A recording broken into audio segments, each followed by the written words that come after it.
You might have heard many stories about him, but what I am about to share today is something that few dare to speak of: the mysterious, the untold, the chilling path that Jesus walked, not just spiritually, but physically. Every step he took was a declaration against the darkness. Every place he visited became sacred ground. I remember standing at the edge of the Sea of Galilee, the wind whispering through the reeds, the water shimmering under the pale morning sun. The locals still speak of him as if he just walked through their villages yesterday. They point to the hills, the paths, the olive groves, whispering, "Here, this is where he was." Jesus didn't begin his ministry in grand palaces or before roaring crowds. No. It all started in the wilderness. The wilderness, barren, cruel, and merciless. The place where no man would willingly wander alone. But he did. Right after his baptism in the Jordan River led by the Spirit himself, Jesus ventured into that desolate place, 40 days and 40 nights, alone, no food, no comfort, only temptation, and not from mere men, but from the Prince of Darkness himself. Satan came to him there, whispering poison into his ears. "If you are the Son of God, command these stones to become bread." The temptation to satisfy the flesh. But Jesus, weak in body yet powerful in spirit, replied with unwavering authority, "Man shall not live by bread alone, but by every word that proceeds from the mouth of God." Imagine that. In that brutal wasteland where most would crumble, he stood unshaken. The ground beneath him witnessed a battle not of swords, but of souls. The wilderness became his proving ground, the first of many sacred places. As he emerged from that desolate land, his journey was far from over. In fact, it was only beginning. Word of his presence started to ripple across the villages like wildfire. People whispered in awe, "The Messiah walks among us." Then came Cana, a small, unassuming village. It was there at a wedding that he revealed his first public miracle. The hosts had run out of wine, a disaster for any family hosting such a celebration. His mother approached him, her eyes filled with trust. She knew who he was, even when the world did not. She simply said, "They have no more wine." And with calm authority, he performed what seemed impossible. Water, clear, ordinary water, transformed into the finest wine anyone had ever tasted. The servants gasped, the guests praised the host, but very few knew that this was just a glimpse of his divine power. From that moment, Cana became etched into history, the place where he revealed his first sign. But it was only a taste of what was to come. Friend, if this glimpse into his path stirs something in your heart, I invite you to subscribe to this channel, because as we follow the steps of Jesus together, we will uncover more secrets, more miracles, more battles, and more victories than you ever imagined. His journey was not one of comfort, but of purpose, and it's a journey we are about to walk together. Stay with me. The road ahead is unlike anything you've heard before. As his name spread like wildfire, more and more people began to follow him, not just out of curiosity, but out of desperation, hunger, and hope. They traveled for miles through burning sun and chilling nights, just to catch a glimpse of the man who turned water into wine. But they would witness far greater wonders. I remember standing in Capernaum, the town that would soon become the center of his ministry.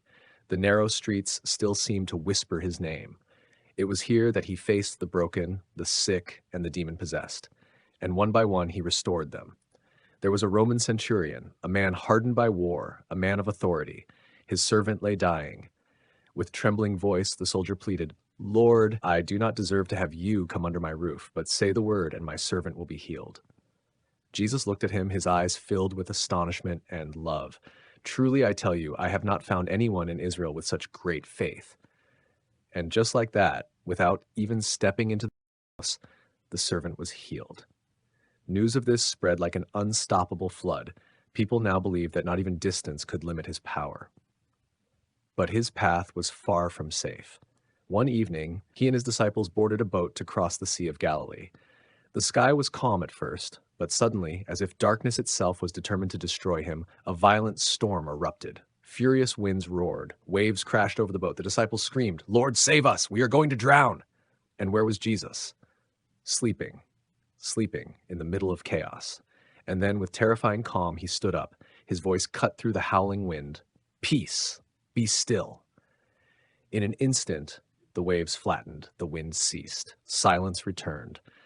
The disciples, still trembling, could only whisper among themselves, "Who is this?" Even the wind and the waves obey him. But Satan was watching. The enemy understood that every victory Jesus claimed was a strike against the kingdom of darkness. He would not give up easily. Not long after, Jesus arrived at the region of the Gerasenes, a place feared by many, cursed by rumors of demons. And there, waiting for him, was a man possessed by a legion of demons. Chains couldn't hold him, people couldn't approach him, his screams echoed through the tombs at night.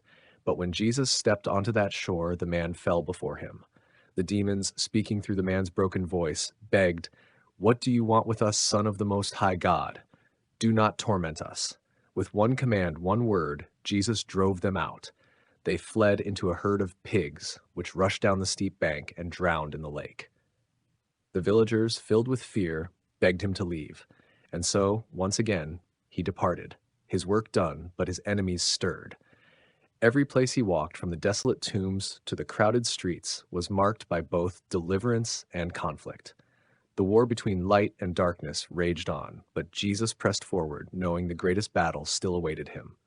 And my friend, if you are still with me, if this journey ignites your spirit, I urge you, subscribe to this channel, follow closely. The places Jesus walked hold mysteries, victories, and sacrifices beyond imagination. What comes next will leave you breathless. The closer he got to Jerusalem, the heavier the air seemed to become. Even the winds whispered warnings. But Jesus, he never flinched. His steps were steady. Every town, every village, every soul he touched was preparation for what was to come. Jerusalem, the city of kings, the city of prophets, and now the city of betrayal.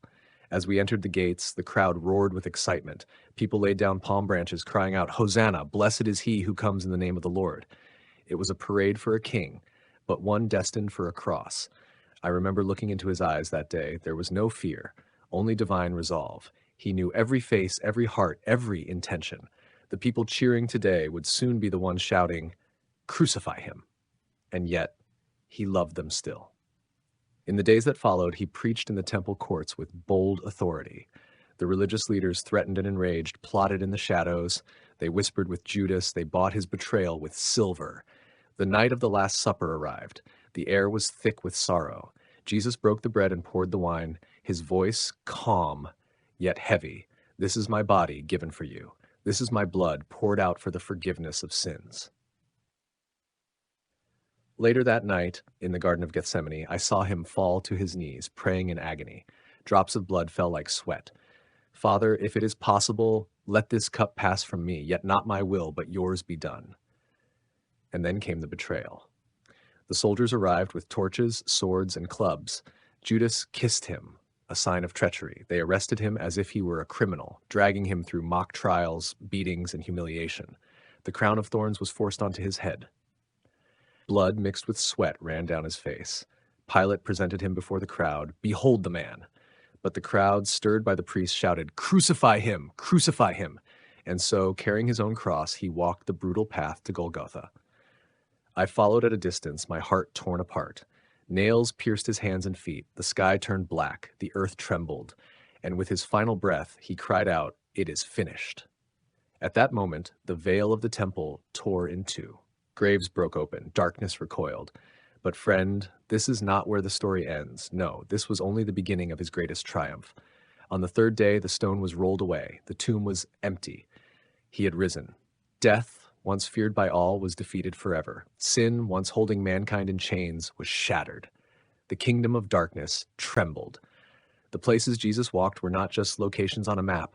They were stages for heaven's greatest drama. From Bethlehem's humble stable to Golgotha's rugged hill, every step was a declaration of God's unstoppable love. And today, right now, he still walks. Through your pain, through your doubt, through your darkness. He stands at the door of your heart, knocking.